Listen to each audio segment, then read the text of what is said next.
गांव बिल्कुल शांत था, ज्यादा ही शांत। गांव वालों को पता था, उन्हें पता था कि दूर रहना है, खासकर जब सूरज ढल जाता था। हवा भारी हो जाती थी, परछाई नाचती थीं, फुसफुसाहटें हवा में तैरती थीं। डर उनका हमेशा का साथी था। ये संकरी गलियों से चिपका रहता था, ये टूटती दीवारों से रिश्ता था। गांव अपनी सांसें रोककर इंतजार कर रहा था, देख रहा था।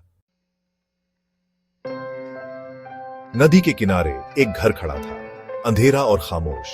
यह कभी बहुत बड़ा और आलीशान था, अब यह बस एक खोखला खोल था। खिड़कियां खाली आंखों की तरह गांव को घूरती रहती थी। किसी की भी हिम्मत नहीं होती थी कि उनकी नजरों से नजरें मिलाए। कहानियां सुनाई जाती थी, अंधेरे में फुसफुसाई जाती थी। एक परिवार कहते थे वहां कभी रहता था। उनकी हंसी की जगह अब बस सन्नाटा था। बस हवा की हिम्मत होती थी अंदर जाने की, भूली हुई आत्मा की तरह चीखती हुई। कुछ रातों में रोशनी टिमटिमाती थी, हल्की और रहस्यमयी।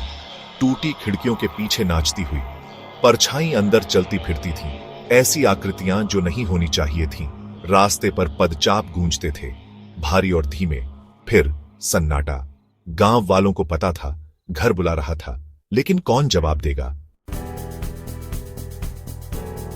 एक दिन एक अजनबी आया, निडर। वो घर की तरफ चला।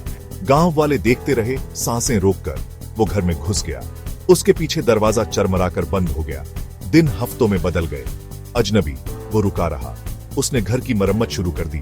बगीचा फिर से खिल उठा, हंसी फिर से गूंजी। गांव ऐसा लगता था गलत समझा था।